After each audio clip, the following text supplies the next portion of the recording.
야구 국가대표팀을 지냈던 유중일 전 감독, 전 며느리가 제자와 부적절한 관계를 가졌다고 주장하면서 엄벌을 호소하고 있는데요. 이번엔 전 며느리의 가족이 아들 집에 홈캠을 설치해 감시해왔다는 의혹이 제기됐습니다. 또 욕창에 걸린 아내를 방치해 사망하게 한 현역 부사관이 살인 혐의로 기소됐습니다. 오늘 주요 사건 사고 이은희 변호사와 함께 자세히 알아보겠습니다. 어서 오십시오. 어서 오세요. 안녕하세요. 네, 먼저 영상 보고 나서 대담 이어가겠습니다. 네, 카메라 렌즈에 가득 담긴 한 남성. 장소는 가정집인 것 같죠? 카메라를 막 설치한 듯 요리조리 이렇게 시험해보는 모습입니다. 뒤에는 다른 남성이 도와주고 있는 것 같습니다. 잠시 후 설치가 잘 됐는지 스마트폰으로 꼼꼼하게 확인까지 하고 있습니다. 자, 다음 장면은 며칠 뒤 같은데요. 다른 남성이 자기 집인 듯이 방문도 열어봤고요. 또 이렇게 소파에도 누워서 이렇게 빈둥거리는 그런 모습을 보이고 있습니다. 자, 그런데 우연히 부엌에서 택배를 풀다가 카메라와 눈이 마주치고 맙니다. 자, 그제서야 카메라가 설치돼 있다는 사실을 알고 카메라 앞으로 이 남성은 접근을 하게 됩니다. 네, 도대체 누가 이게 집주인인지 헷갈릴 정도의 영상인데 그래서 나중에 홈캠을 발견하게 된 사람이 류 감독의 아들인 거죠. 네, 그렇습니다. 류 감독의 아들은 이제 이혼 소송 중이었고 이게 이제 지난해 5월이라고 하는데 그 당시에 집을 며칠간 비우게 됩니다. 근데 8일 후에 돌아왔는데 이제 이런 걸 발견하게 된 거죠. 그래서 집주인의 의사와 무관하게 아예 몰랐던 이런 것들이 이제 설치가 되었던 것이었습니다. 그러면 그 홈캠을 설치한 그 두 명의 남성들 어떤 사람들인가요? 사실은 이제 이혼 소송을 진행 중이던 아내의 아버지, 그러니까 이제 장인 어른의 회사의 직원들이었다고 합니다. 그리고 아마도 그 중에 한 명은 처남인 것 같기도 하고요. 네. 그래서 이게 뭔가 가족 관계가 얽혀 있는데 사실 이혼 소송을 진행하다 보면 이게 이제 당사자들 간의 다툼을 넘어서 가족들 간의 이제 전면전이 된 상황들이 되게 흔하게 일어납니다. 예.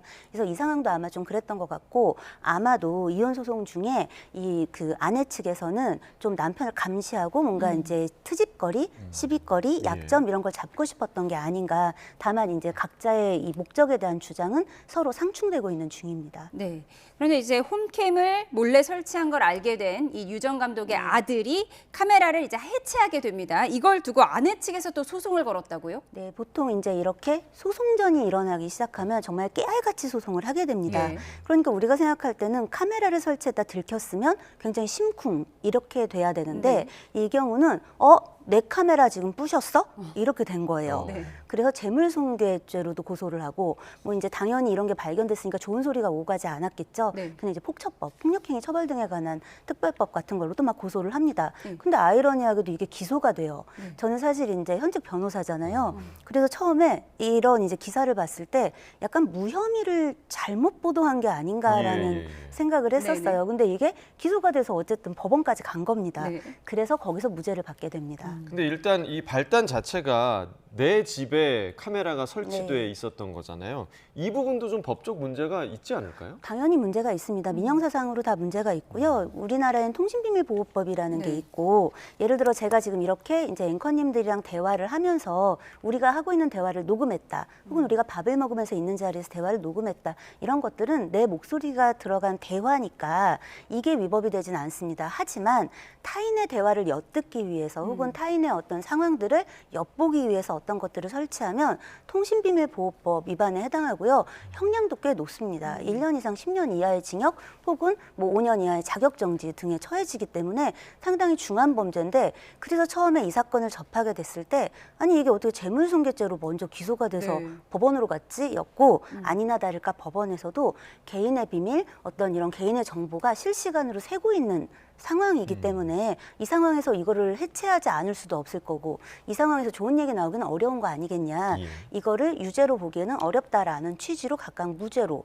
이제 선고가 됐고요. 현재는 오히려 거꾸로 지금 이제 통비법 위반으로 고소를 한 게 기소가 돼서 이제 재판을 앞두고 있다고 합니다. 예. 자, 이제 다음 달에 이 사건 관련해서 첫 재판이 시작이 된다고 얘기를 해주셨고, 이 재판에서 쟁점이 있다면 어떤 부분일까요? 사실 아내 쪽, 그러니까 장인어른이 이제 지금 기소가 됐거든요. 이제 그 장인어른도 그다음에 이제 그 설치를 했던 직원 일부도 기소가 돼서 재판을 받게 되었는데 이들의 주장은 유모차가 없어진다든가 스타일러가 없어질 수 있기 때문에 그거를 예비하기 위해서 이걸 설치했다고 뭐 하고 스타일러를 있고요. 몰래 가져가긴 힘들죠. 그렇죠. 사실 그거 들고 부피가 가는 너무 것도 크잖아요. 예, 네. 굉장하잖아요. 그래서 이제 이런 부분들을 실제 설치의 목적이 무엇이었느냐, 사실 이 부분이 쟁점일 것으로 보이고 사실은 그렇게 격렬하게 뭔가 이제 다툼이 막 이렇게 비등비등하게 이어질 만한 상황이 아니지 않겠나라는 생각이 듭니다. 예. 참 이 사건 처음 들었을 때 좀 엽기적이다 이런 얘기도 생각이 들었는데 이번 사건처럼 이혼을 전후해서 이렇게 홈캠을 몰래 설치하는 경우가 흔한가요? 많습니다. 많아요. 그러니까 이혼 소송을 둘러싸고 뭐 홈캠, 뭐 혹은 도청기, 혹은 이제 공폰 같은 거를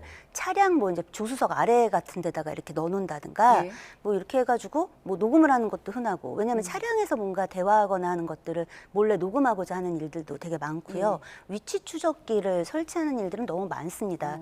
이런 것들은 이혼 소송을 둘러싸고도 일어나고 또 이제 데이트 폭력이라고 소위 말해지는 교제 폭력 혹은 타인에 대한 스토킹에서도 많이 일어나는데 되게 아이러니한 건 사람들은 이혼 소송에선 이런 것들이 일어날 거라고 생각을 잘 못하지만 생각보다 많이 일어나고 이 이혼 소송을 하면서 형사 사건을 되게 많이 하게 되거든요. 그 많이 하게 되는 형사 사건 중 비중이 높은 부분입니다.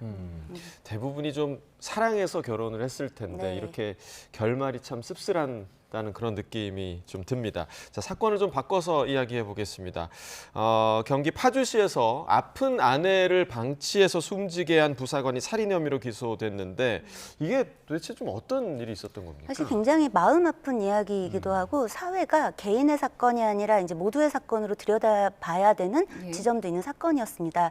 이제 그 육군 부사관으로 있는 분이 아내가 지난 8월부터 뭔가 공황장애나 우울증 같은 걸로 거동이 어려웠다고 해요. 예. 그런데 그런 병원을 보통 데려가고 그렇죠. 치료를 하잖아요. 근데 그걸 3개월간 일절하지 않았어요. 그런데 11월 17일경에 119에 이제 그 급하게 신고를 하게 됩니다. 근데 119가 출동해서 가보니까 아내가 이제 온몸에 욕창과 뭐 이제 피부 괴사 같은 것들이 있고 괴사된 피부에서는 구더기가 들끓고 있었고 이제 대변을 계속해서 봤던 흔적들도 있는데 뭔가 그 당시에도 대변을 보고 있었다고 해요. 그러니까 그게 이제 있는 그 자리 상태 그대로. 예. 출동했을 당시에. 네, 그래서 이미 위중한 상태였던 거예요. 그래서 이제 이송하던 도중에 심정지도 한 번 옵니다. 네. 결국 이튿날 아내가 폐혈증으로 사망하게 되는데 병원에서 이제 이거는 좀 이 유기치사, 학대 뭐 이런 것들이 의심된다라는 이제 의견으로 신고를 해서 이제 알려지게 되었습니다. 예. 그런데 이 사건이 본격적으로 문제가 된 건 이제 얼마 전 한 시사 프로그램에서 이걸 다루면서였는데 이제 유가족 입장에서는 이건 유기치사가 아니라 살인이다 뭐 이런 거였고 처음에 이제 군 경찰 이제 수사 당국에서는 이거를 유기치사로 송치를 합니다. 중유기치사, 무거운 유기치사다 이렇게 했는데 이제 여론이 들끓고 막 이제 이러니까 군 검찰에서는 현재 살인죄를 주의적 공소 사실로 해서 기소한 상태입니다. 그러니까 남편인 부사관이 아내를 직접 살인한 건 아니지만 처음에는 유기치사 혐의를 적용했다가 결국은 살인 혐의가 적용된 그런 사건이라고 그렇습니다. 정리를 해주셨는데 이해가 안 되는 점은 이 아내가 죽어가던 시기에 이 집에서 수돗물이 40톤 넘게 사용됐다는 거예요. 이게 뭐 증거 인멸을 위한 것이었을까요? 사실 증거인멸과 관련해서 수돗물이 많이 사용되는 일들이 많습니다. 그러니까 예를 들어 살인을 했어요. 그러면 이제 뭐 피, 그러니까 예. 이런 것들을 지워야 되고 뭔가 이제 그 시체를 치운다든가 하는 일들이 생기잖아요. 그러면서 물을 많이 쓰게 됩니다. 그런데 이제 이 경우는 이제 오염된 상태가 있잖아요. 그러니까 이제 그것 때문에 수돗물을 많이 썼을 것으로 예측이 되는데 통상 4인 기구에서 한 달에 사용하는 수돗물의 양이 18에서 20톤 정도 된다고 합니다. 예. 그런데 여기는 2인 가구잖아요. 그런데 한 달간 40톤을 썼다고 해요. 그리고 사실 이제 여기에서 이것만이 아니라 전기세도 사실 굉장히 많이 나왔다고 합니다. 그냥 추측컨대 에어컨을 계속 틀었던 게 아닌가. 왜냐하면 이 안에서 지금 굉장히 오염된 상태, 악취, 뭐 이제 이런 것들이 나니까 그런 것들을 좀 지우기 위한 어떤 그 남편의 그 상황이 아니었나 싶고 그렇기 때문에 아내의 상태가 위중한지 몰랐다라는 건 조금 납득시키기 어려울 것 같습니다. 네, 전혀 납득할 수 없는 그런 상황인 것 같은데 지금 앞서 설명해 주신 대로 살인 혐의로 이제 남편이 네. 재판에 넘겨졌는데 남편은 지금 계속 몰랐다고 우기는 상황이잖아요. 네. 지금 향후에 이 재판이 이루어질 때 쟁점이 있다면 좀 어떤 부분이 있을까요? 이게 지금 이제 살인죄로 기소가 되지 않았겠습니까? 근데 우리가 통상 이야기하는 살인죄는 우리가 어떤 행위를 해서 살인을 하는 거예요. 그런데 이 살인죄에는 부작위에 의한 살인이라는 게 있습니다. 그러니까 아무것도 하지 않음으로써 내가 죽이고자 하는데 내가 아무것도 안 하면 죽일 수 있어. 그래서 그런 상태를 이제 유지하는 거예요. 근데 이제 이게 그런 부분에 의심이 있다라는 것인 거고, 그렇기 때문에 이제 유기치사에 해당할 것인가 아니면은 이게 살인의 고의가 있다고 볼 것인가, 이 부분이 쟁점이 될 것으로 보입니다. 네, 알겠습니다. 주요 사건 사고 짚어봤습니다. 지금까지 이은희 변호사였습니다. 고맙습니다.